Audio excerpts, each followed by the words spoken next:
सो हे one आप लोग का बहुत बहुत स्वागत है हमारे यूट्यूब चैनल स्टडी पॉइंट में। तो गाइस आप लोगों के लिए द यूनियन बजट 2024 से 25 आ चुका है गाइस, और इसमें मैं सारी चीजों को क्लियर करूंगी। जैसे कि इसमें क्या कौन कौन सा ये इसका मुख्य विशेष था, उसके बाद ये रहेगा कि क्या सस्ता हुआ क्या महंगा हुआ, टैक्स के जितने भी स्लैब है वो किस तरीके से उसमें चेंजेस आए हैं, उस सारी चीजों को क्लियर करूंगी। तो वीडियो को एंड तक जरूर देखिएगा एंड कोशिश करिएगा कि आप हो सके तो प्लीज नोट जरूर कर लीजिएगा। तो प्लीज वीडियो को एंड तक जरूर देखिए एंड नोट जरूर करिएगा, क्योंकि जितने भी लोग हैं जो अभी आप लोग रिसेंट में एग्जाम देंगे उन सभी स्टूडेंट के लिए बहुत ज्यादा इंपॉर्टेंट होने वाला है। तो चलिए स्टार्ट करते हैं। तो ये है हमारा द यूनियन बजट 2024 टू 25 है। तो ये 2024 वाले और 2025 वाले जितने भी स्टूडेंट है सबके लिए बहुत ज्यादा इंपॉर्टेंट होने वाले। तो वीडियो को जरूर देखिए। चलिए नेक्स्ट आगे की पॉइंट को देखते हैं। तो यहाँ पे लिखा हुआ है कि यहाँ पे आप देख सकते हैं कि 18वें लोकसभा चुनाव के बाद भारत के वित्त मंत्री निर्मला सीतारमण ने केंद्रीय बजट प्रस्तुत किया। ठीक है, ये जो अभी जो हाल फिलहाल का हमारा लोकसभा चुनाव हुआ जिसमें जो है ये 18वीं लोकसभा चुनाव थी, और इसी के बाद जो है वित्त मंत्री निर्मला सीतारमण जो है वो केंद्रीय बजट प्रस्तुत किया। इसमें आपका आगे कहा गया है कि भारत के वित्त मंत्री निर्मला सीतारमण ने 7वीं बार बजट जो है वो प्रस्तुत किया है, जिसमें से 6 पूर्णकालिक और एक अंतरिम बजट है। ठीक है, तो ये जो डेटा है ये बहुत ज्यादा इंपॉर्टेंट है, इसको आपको यहाँ पे ध्यान रखना है। यहाँ पे जो आपको बोला गया है कि इन्होंने जो है वो 7वीं बार जो है बजट पेश किया है, क्योंकि क्वेश्चन इस तरीके से रह सकता है कि जो भारत की वित्त मंत्री निर्मला सीतारमण है वो कितनी बार बजट पेश कर चुके हैं। तो याद रखिएगा कि 7वीं बार, और 7वीं बार में भी ये भी ध्यान रखना है कि 6 बार जो है उन्होंने पूर्णकालिक बजट पेश किया है, और जो एक बार है वो आपका अंतरिम बजट पेश किया। और अंतरिम बजट जो आपका पेश हुआ था वो हुआ था 1 फरवरी 2024 को इन्होंने जो है अंतिम बजट पेश की थी। तो ये भी आपको ध्यान रखना है। ठीक है, और 6 बार इन्होंने 6 पूर्णकालिक बजट पेश किया, और ये जो बजट पेश हुआ है ये जो 23 जुलाई को ये हमारा हुआ है पूर्णकालिक बजट। इसके बाद आगे लिखा हुआ है, आगे आप देख सकते हैं आगे का पॉइंट कि सरकार ने 2024 से 25 में 10.5% की नॉमिनल जीडीपी वृद्धि दर का अनुमान लगाया है। तो ये भी डेटा आपको याद रखना है, क्योंकि ये डेटा बहुत ज्यादा इंपॉर्टेंट है। तो ये 2 पॉइंट आप जरूर याद रखिएगा कि निर्मला सीतारमण ने 7वीं बार बजट प्रस्तुत किया, जिसमें से 6 पूर्णकालिक बजट और एक अंतरिम बजट था। और दूसरा ये याद रखना है कि सरकार ने 2024 से 25 में 10.5% की नॉमिनल जीडीपी वृद्धि दर का अनुमान लगाया है। यह भी आपको ध्यान रखना है। चलिए नेक्स्ट पॉइंट पे। अगला पॉइंट कहा गया है कि यहाँ पे जो है ये बहुत इंपॉर्टेंट है कि 4 प्रमुख जातियों पर जो है वो ध्यान दिया गया है। तो ये भी आपको ध्यान रखना है कि जो 4 प्रमुख जातियां वो कौन कौन सी जाति है। तो पहला है युवा, युवा पे जो है वो ध्यान दिया गया है। उसके बाद गरीब, उसके बाद अन्नदाता एंड महिलाएं। ये 4 जो जातियां हैं इन 4 जातियों पे जो है वो प्रधानमंत्री का फोकस रहेगा। तो ये बहुत ज्यादा यहाँ पे प्रश्न आपके बनेंगे कि कौन सी ऐसी 4 जातियां जिन पे जो है वो प्रधानमंत्री का मुख्य फोकस रहेगा। तो ये आपको ध्यान देना है कि युवा, महिलाएं, गरीब और अन्नदाता। तो ये चारों जो है ये बहुत ज्यादा इंपॉर्टेंट है। मैं यहाँ पे लिख देती हूँ, प्लीज इसको नोट जरूर कर लीजिएगा, ये बहुत ज्यादा इंपॉर्टेंट होने वाले हैं। तो चलिए नेक्स्ट पॉइंट को देखते हैं। नेक्स्ट पॉइंट हमारा कि प्रधानमंत्री गरीब कल्याण अन्न योजना जो थी, ये प्रधानमंत्री गरीब कल्याण अन्न योजना जो था इसको जो है वो 5 वर्षों के लिए बढ़ा दिया गया है, जिसमें 80 करोड़ लोगों को लाभ होगा। ठीक है, तो जो प्रधानमंत्री गरीब कल्याण योजना है वो 5 वर्षों के लिए और बढ़ा दिया गया है। तो ये आपको ध्यान रखना है, ये भी बहुत ज्यादा इंपॉर्टेंट है। उसके बाद अगर नेक्स्ट पॉइंट की बात करें तो यहाँ कहा गया है कि शिक्षा, रोजगार और कौशल प्रशिक्षण के लिए 1.48 लाख रुपए का प्रावधान रखा गया है। ये भी आपको ध्यान रखना है। ये जो डेटा है 1.48 ये भी आपके लिए इम्पोर्टेंट है, इसको ध्यान रखिएगा कि शिक्षा और रोजगार और कौशल प्रशिक्षण के लिए कितना दिया गया है, 1.48 लाख रुपए का प्रावधान रखा गया है। नेक्स्ट पॉइंट है हमारा, अब है बजट का मुख्य विषय। तो बजट का मुख्य विषय ये तो मोस्ट इम्पोर्टेंट है, क्योंकि आपसे प्रश्न पूछ सकते हैं कि बजट का जो है इनमें से कौन सा मुख्य विषय नहीं है या इनमें से कौन सा मुख्य विषय है। तो ये मोस्ट इम्पोर्टेंट ये प्रश्न बनता है। तो यहाँ पे देखिए 4 जो है वो मुख्य विषय है बजट का। तो पहला है रोजगार, दूसरा है हमारा मध्यम वर्ग, तीसरा है हमारा कौशल प्रशिक्षण, और चौथा हमारा एमएसएमई। ठीक है, तो एमएसएमई जो है ये हमारा 4 जो है ये हमारा बजट का मुख्य विषय है। ठीक है, तो ये चारों याद रखिएगा, रोजगार, मध्यम वर्ग, कौशल प्रशिक्षण और एमएसएमई। उसके बाद अगर बात करें बजट के मुख्य बिंदु का, तो ये बहुत ज्यादा इंपॉर्टेंट है। अभी मैं सिर्फ बता रही हूँ कि कौन कौन से, बाकी इसको डिटेल में क्लियर करेंगे। जैसे कृषि, तो बजट का जो मुख्य बिंदु है वो रहेगा सबसे पहले कृषि। उसके बाद है हमारा पर्यटन, उसके बाद है हमारा ऊर्जा, फिर है टैक्स, उसके बाद है हमारा विज्ञान और अनुसंधान, फिर प्रमुख योजनाओं के लिए आवंटन, उसके बाद है क्या हुआ महंगा और क्या हुआ सस्ता, इसमें भी हम विस्तार में इसको क्लियर करेंगे। उसके बाद है विभाग, यानी कि कौन विभाग या मंत्रालय के लिए जो आवंटन है वो कितनी राशि आवंटन की गई है, इन सबको एक एक करके क्लियर करेंगे। तो चलिए देखते हैं। अब हमारा है कृषि। तो ये तो कृषि बहुत ज्यादा इंपॉर्टेंट है, इसका हर एक पॉइंट जो है वो नोट करना है। तो सबसे पहले बात करें, अगर सरकार ने एग्रीकल्चर और उससे जुड़े सेक्टरों को 1.52 लाख रुपए दिए हैं, ठीक है। तो इस बार जो है सरकार एग्रीकल्चर और उससे जुड़े जितने भी सेक्टर हैं एग्रीकल्चर से रिलेटेड, उनको जो है 1.42 लाख रुपए जो है वो प्रदान किए हैं। उसके बाद अगर बात करें पिछले साल के डेटा का, तो पिछले साल इन्होंने जो प्रदान किया था वो 1.25 लाख रुपए। तो ये बहुत ज्यादा डेटा इंपॉर्टेंट है। अभी जो किया है उन्होंने किया है 1.52 लाख रुपए, और जो पिछले साल किया है वो 1.25। ये दोनों डेटा बहुत ज्यादा इंपॉर्टेंट है, इसको ध्यान रखिएगा। उसके बाद आपका यहाँ पे आप तीसरा पॉइंट देख सकते हैं, यहाँ पे है कि 32 फसलों की 109 उच्च पैदावार वाली जलवायु अनुकूल किस्में जो है वो जारी की जाएगी। यानी कि जो 32 फसलों की है वो 109 उच्च पैदावार जो जलवायु के अनुकूल होगी, वैसी फसलों को जारी की जाएगी 109 उच्च पैदावार। तो ये भी आपको ध्यान रखना है कि जलवायु के अनुकूल कितनी फसलों को ये की जाएगी, तो 109। तो ये भी डेटा जो है वो बहुत ज्यादा इंपॉर्टेंट है। 109 उच्च पैदावार वाली 109 जलवायु अनुकूल किस्में जो है वो जारी की जाएंगी। उसके बाद अगले पॉइंट की बात करें, तो यहाँ पे लिखा हुआ है कि 1 करोड़ किसानों के लिए नेचुरल फार्मिंग होगी। यानी कि 1 करोड़ किसान के लिए, तो ये भी डेटा आपके लिए बहुत ज्यादा इंपॉर्टेंट है। कितने किसानों के लिए नेचुरल फार्मिंग होगी? 1 करोड़ किसानों के लिए नेचुरल फार्मिंग, यानी कि प्राकृतिक खेती। उसके बाद नेक्स्ट पॉइंट की अगर बात करें, नेक्स्ट पॉइंट हमारा कि 5 राज्यों में किसान क्रेडिट कार्ड जो है वो लॉन्च किए जाएंगे। ये भी आपको ध्यान रखना है कि कितने राज्यों में लॉन्च किए जाएंगे, तो 5 राज्यों में जो है वो किसान क्रेडिट कार्ड लॉन्च किए जाएंगे। चलिए नेक्स्ट पॉइंट देखते हैं। अब है हमारा पर्यटन। तो ये पर्यटन भी बहुत ज्यादा मोस्ट इम्पोर्टेंट है इसमें, क्योंकि बहुत अलग है, तो ये इसमें आपको सारे प्रश्न ध्यान रखने पड़ेंगे। मोस्ट इम्पोर्टेंट है, ये भी आपको ध्यान रखना है। तो पर्यटन की अगर बात करें, तो यहाँ पे लिखा हुआ है कि नालंदा विश्वविद्यालय को इसका गौरवशाला स्थान दिलाने के अलावा नालंदा को एक पर्यटन स्थल के रूप में विकास किया जाएगा। ये भी आपको ध्यान रखना है कि नालंदा विश्वविद्यालय को जो है, इसको तो एक गौरवशाला स्थान दिलाना ही है, बट इसके अलावा जो है इसको एक पर्यटन स्थल के रूप में विकास कर। और ये बहुत ज्यादा मोस्ट वीवी है, इसको ध्यान रखिएगा कि नालंदा को एक पर्यटन स्थल के रूप में विकास किया जाएगा, ये भी ध्यान रखना है। नेक्स्ट पॉइंट है हमारा ये है कि काशी विश्वनाथ मंदिर कॉरिडोर के मॉडल पर विष्णुपद मंदिर कॉरिडोर और महाबोधि मंदिर का कॉरिडोर का विकास होगा। ये भी आपको ध्यान रखना है, इसका जो है वो विकास होगा। और कौन कौन सा है ये भी मैं यहाँ पे सर्कल कर दे रही हूँ।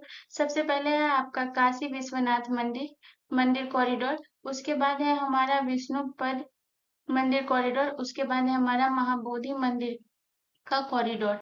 तो ये 3 आपको ध्यान रखना है। उसके बाद अगर आप बात करते हैं तीसरे पॉइंट की, तो ये है हमारा कि ओडिशा को सर्वोत्कृष्ट पर्यटन स्थल बनाने वाला इसका दृश्यात्मक सुंदरता, मंदिरों, स्मारकों, वन्य जीव अभ्यारण्यों, प्राकृतिक भौगोलिक सौंदर्य और मनोरम समुद्र तट के विकास के लिए जो है वो सहायता की जाएगी। तो ये भी आपको ध्यान रखना है ओडिशा के लिए, ठीक है। चलिए नेक्स्ट पॉइंट।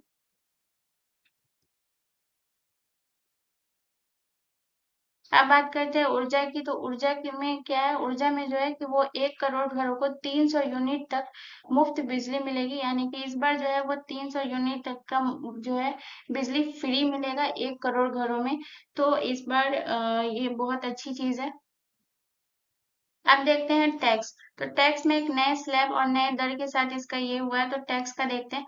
तो टैक्स में कहा गया है कि जिसका भी इनकम 3 लाख है उनको कोई भी दर नहीं देना है।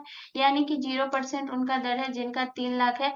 अगर आपकी सालाना आय 3 से 7 लाख रुपया है, तो आपको कर देने की जरूरत 5% है। उसके बाद अगर आपकी सालाना आय 7 से 10 लाख है तो आपको जो है वो कर देने की आवश्यकता 10% है। उसके बाद अगर आपकी सालाना आय 10 से 12 लाख है तो आप 15% आपको कर देना पड़ेगा। उसके बाद अगर आपकी सालाना 12 से 15 लाख है तो आपको 20% कर देना पड़ेगा। और अगर 15 से ज्यादा है, 15 लाख से ज्यादा है तो आपको 30% का कर देना पड़ेगा। तो टैक्स के जितने भी नए स्लैब है वो आपको ध्यान रखना है, क्योंकि इसमें से वो प्रश्न पूछ सकते हैं कि अगर आपकी सालाना आय जो है वो 3 से 7 लाख है तो आपको कितने परसेंट की जो है वो दर देना पड़ेगा, टैक्स देना पड़ेगा। तो ये याद रखिएगा कि 3 लाख वाले को कोई भी पे नहीं करना है। 3 से 7 को 5%, 7 को 10 से जो है वो 10%, 10 से 12 को 15%, 12 से 15 को 20% और 15 से ज्यादा अगर आप कितना भी करते हैं तो आपको 30% देना पड़ेगा कर। ये टैक्स स्लैब आपको ध्यान रखना है। चलिए नेक्स्ट देखते हैं। अब है हमारा विज्ञान और अनुसंधान। तो इसको देखते हैं। विज्ञान और अनुसंधान में क्या है, इसमें है कि स्पेस अर्थव्यवस्था को 10 साल से 5 गुना बढ़ाया जाएगा। उसके बाद है 10 साल में जितने भी है उसको 5 गुना बढ़ाया जाएगा, जितने भी स्पेस अर्थव्यवस्था है। उसके बाद अगला पॉइंट है हमारे यहाँ पे कह रहा है कि अंतरिक्ष अर्थव्यवस्था को 1,000 करोड़ रुपए का एक वेंचर कैपिटल फंड बनाया जाएगा। ठीक है, ये जो है ये आपका कैपिटल वेंचर कैपिटल फंड जो है वो बनाया जाएगा। ये भी आपको ध्यान रखना है। मैं यहाँ पे इसको सर्कल कर देती हूँ, ये भी आपके लिए बहुत ज्यादा इंपॉर्टेंट है। याद रखिएगा कि अंतरिक्ष अर्थव्यवस्था 1,000 करोड़ रुपए का जो है वेंचर कैपिटल फंड बनाया जाएगा। उसके बाद अगर तीसरी पॉइंट की बात करें तो यहाँ आपसे कह रहा है कि मूलभूत अनुसंधान और प्रोटोटाइप विकास के लिए राष्ट्रीय अनुसंधान निधि जो है वो शुरू की जाएगी। तो ये भी आपको ध्यान रखना है। यहाँ पे ये जो है ये आपके लिए बहुत इंपॉर्टेंट होने वाला है कि मूलभूत अनुसंधान और प्रोटोटाइप विकास के लिए कौन सी निधि शुरू की जाएगी। तो ये है राष्ट्रीय अनुसंधान निधि जो है वो शुरू की जाएगी। तो ये भी आपको ध्यान रखना है। ठीक है, चलिए नेक्स्ट पॉइंट की बात करते हैं हम। अब है हमारा प्रमुख योजनाओं के लिए आवंटन, यानी कि कौन सी योजना के लिए कितने ज्यादा आवंटन दी गई है, ये आपको ध्यान रखना है। तो सौर ऊर्जा के लिए, तो सौर ऊर्जा के लिए कितनी राशि आवंटित की गई है, तो 10,000 जो है ये जो राशि जो है ये आपकी आवंटित की गई है। और ये राशि जो है ये आपका करोड़ों में, ये आपको ध्यान रखना है। यानी 10,000 करोड़ जो है ये आपकी जो है राशि आवंटित की गई। उसके बाद अगर मनरेगा की बात करें तो ये है आपका 86,000। उसके बाद अनुसंधान और विकास परियोजना की बात करें तो 1,200। उसके बाद है नाभिकीय ऊर्जा और परियोजनाएं की अगर बात करें तो 2,228 जो है ये आपकी राशि जो आवंटित की गई है। उसके बाद प्रत्यक्ष लाभ एवं अंतरण एलपीजी के लिए कितनी राशि आवंटित की गई है, तो 1,500। ये जो डेटा है, जितना भी डेटा है, ये आपको बहुत इंपॉर्टेंट है, ये आपको नोट कर ही लेना है कि किस जो योजना के लिए कितनी राशि आवंटित की गई है। ये आपको ध्यान रखना है क्योंकि ये बहुत ज्यादा इंपॉर्टेंट है। तो ये याद रखिएगा कि सौर ऊर्जा के लिए 10,000, मनरेगा के लिए 86,000, अनुसंधान और विकास परियोजनाएं के लिए 1,200, नाभिकीय ऊर्जा परियोजनाओं के लिए 2,228 और प्रत्यक्ष लाभ यानी कि अंतर एलपीजी के लिए 1,500। चलिए नेक्स्ट पॉइंट को अब देखते हैं। अब यहाँ पे हमारा है कि क्या क्या सस्ता हुआ है, तो ठीक है, और क्या क्या महंगा हुआ। तो पहले हम ये देख लेते हैं कि जो हमारा है वो क्या क्या सस्ता हुआ है, तो ये देख लेते हैं। तो यहाँ पे लिखा हुआ है कि झींगा और फिश फीड पर बीसीडी घटाकर 5% करना है, यानी कि 5% जो है वो घटेगा झींगा और फिश फीड पर। ये भी आपको ध्यान रखना है। फिश फीड ये भी आपको ध्यान रखना है और झींगा ये भी आपको ध्यान रखना है। ये तीनों बहुत इंपॉर्टेंट, क्योंकि सवाल आपसे पूछ सकते हैं कि झींगा और फिश फीड पर बीसीडी घटाकर कितना परसेंट करना है। तो ये आपको ध्यान रखना चाहिए कि ये जो है आपका 5% करना है। ये भी आपको ध्यान रखना है। उसके बाद अगर नेक्स्ट पॉइंट की बात करें तो यहाँ है आपका मोबाइल फोन, मोबाइल पीसीबीए और चार्जर पर बीसीडी घटाकर 15% करना है, यानी कि मोबाइल चार्जर मोबाइल फोन जितने भी हैं सब पे आपका 15% जो है वो आपका घटा है, यानी कि सस्ता हुआ है। तो ये जो है जितने भी स्टूडेंट लोग हैं उनके लिए जो है ये बहुत ज्यादा खुशी की बात है कि उनको दिक्कत नहीं होगा मोबाइल फोन। लेकिन भले रिचार्ज बढ़ गया वो अलग बात है, लेकिन मोबाइल फोन, मोबाइल पीसीबीए और चार्जर पर जो है वो 15% घटाना है। ये आपको ध्यान रखना है। उसके बाद है तीसरा पॉइंट देखते हैं। तीसरा पॉइंट में आपको कह रहा है कि सोने और चांदी पर सीमा शुल्क घटाकर 6% कर दिया गया। 6% करना है और प्लेटिनम पे 6.4 करना है। ये आपको ध्यान रखना है, यानी कि सोना और चांदी में जो है आपका 6% का गिरावट आपको मिलेगा, और जो प्लेटिनम में है वहां पे आपको 6.4% जो है वो उस इतना का गिरावट आपको देखने को मिलेगा। ठीक है, तो यानी कि सोना चांदी और प्लेटिनम पे जो है वो आपका सस्ता हुआ है, ये ध्यान रखना है। और कितना हुआ है तो ये भी नोट कर लीजिएगा कि सोना और चांदी पे 6% और प्लेटिनम पे है 6.4%। चलिए नेक्स्ट देखते हैं हम, और देखते हैं कैंसर की 3 दवाइयों पर जो है वो सीमा शुल्क से पूर्णतः छूट है, यानी कि कैंसर की कोई भी कैंसर की जो 3 दवाइयां हैं उस पे जो आपको सीमा शुल्क है उस पे भी आपको छूट मिलेगी। उसके बाद अगला है हमारा सोलर सेल पैनलों के विनिर्माण के लिए अधिक पूंजीगत वस्तुओं पर भी छूट मिलेगा। उसके बाद है हमारा 25 महत्वपूर्ण खनिजों पर भी हमको जो है वो छूट मिलेगा, ये भी आपको ध्यान रखना है। उसके बाद बिजली के तार पर भी हमें छूट मिल रही है, ये भी आपको ध्यान रखना है। चलिए अब नेक्स्ट देखते हैं हम। अब देखते हैं कि हमारा कौन कौन सी चीज है जो महंगा हुआ है। तो महंगा क्या क्या हुआ है, तो जो हवाई यात्रा है वो महंगा हो गया है, जितने भी हवाई यात्रा है सब महंगे हो गए। उसके बाद टेलीकॉम के सामान जो है वो भी महंगे हो गए। प्लास्टिक प्रोडक्ट्स ये भी महंगे हो गए। पेट्रोकेमिकल्स ये भी आपके महंगे हो गए। उसके बाद अगर सिगरेट की बात करें तो ये भी महंगे हो गए। जितने भी लोग सिगरेट पीते हो ध्यान रखिए कि ये जो है महंगे हो चुके हैं। चलिए नेक्स्ट, अब है हमारा विभाग मंत्रालय के लिए आवंटन, यानी कि कौन से विभाग को कितनी राशि आवंटित की गई है, ये आपको ध्यान रखना। और ये बहुत ज्यादा इंपॉर्टेंट होने वाला है, एक तो इसके डेटा को आपको नोट करना और डेटा याद रखना है। तो अगर बात करें शिक्षा की, तो शिक्षा की है वो है आपका 1,25,638 करोड़। और ये जितने भी हैं, ये यहाँ पे आपको जितने भी देखने को मिलेंगे ये सारे जो है वो आपके करोड़ में है। तो ये जो ध्यान रखिएगा कि ये करोड़ में है, ऐसा नहीं कि आप सीधे 1,25,638 समझ ले, ये आपको ध्यान रखना है, ये करोड़ का है। ठीक है, तो ये आपको ध्यान रखना है कि ये करोड़ में है। तो यानी कि शिक्षा को जो है वो 1,25,638 करोड़ है। उसके बाद अगर रक्षा को जो राशि आवंटित की गई है वो है 4,54,773 करोड़। ग्रामीण विकास को जो की गई है वो 2,65,808 करोड़। उसके बाद अगर स्वास्थ्य की बात करें तो स्वास्थ्य को है 89,287,000 करोड़। उसके बाद है आपका ऊर्जा का, इसमें है 68,769 करोड़। तो इतनी राशि जो है ऊर्जा में आवंटित की गई है। स्वास्थ्य में है जो आपका 89 लाख जो है वो आपका स्वास्थ्य में आवंटित की गई है, ये भी राशि ध्यान रखना है। ठीक है, सबसे ज्यादा आपको शिक्षा की राशि ये भी ध्यान रखना है। उसके बाद स्वास्थ्य की, ऊर्जा की, ये सब जो है बहुत ज्यादा इंपॉर्टेंट है, इसको ध्यान रखना है। चलिए नेक्स्ट देखते हैं। अगला है हमारा गृह। गृह में जो है वो हमारी कितनी राशि आवंटित की गई है, 1,50,983 करोड़ जो है ये हमारी गृह में की गई है। उसके बाद समाज कल्याण के लिए हमारा किया गया 56,501। उसके बाद अगर सूचना और प्रौद्योगिकी एवं दूरसंचार की बात करें तो 1,16,342 करोड़ जो है ये हमारा सूचना प्रौद्योगिकी एवं दूरसंचार के लिए किया गया है राशि आवंटित। उसके बाद अगर आप बात करते हैं वाणिज्य और उद्योग, वाणिज्य और उद्योग ये भी आपको ध्यान रखना है, ये मोस्ट इम्पोर्टेंट है। सूचना प्रौद्योगिकी, समाज कल्याण, ये सब बहुत इंपॉर्टेंट है, तो ध्यान रखिएगा। ये है आपका 87,559। इतना जो है वो आपको वाणिज्य और उद्योग के लिए राशि आवंटित की गई है। उसके बाद कृषि एवं संबंध कार्यकलाप को जो है वो 1,51,851 जो है इतनी राशि आवंटित की गई है। तो ये राशि और डेटा दोनों याद रखना है क्योंकि ये बहुत ज्यादा इंपॉर्टेंट है। तो होपफुली गाइस आपको बजट अच्छे से समझ में आया। अगर आपको कोई भी कंफ्यूजन तो आप मुझे कमेंट कर सकते हैं। और ऐसी ही वीडियो के लिए प्लीज चैनल को जरूर सब्सक्राइब कर लीजिएगा, एंड मैं जीके जीएस का सोर्स भी लेकर आती हूँ। तो प्लीज आप वीडियो को जरूर देखिए और इसका नोट जरूर बना लीजिएगा। मिलते हैं नेक्स्ट वीडियो में गाइस, धन्यवाद।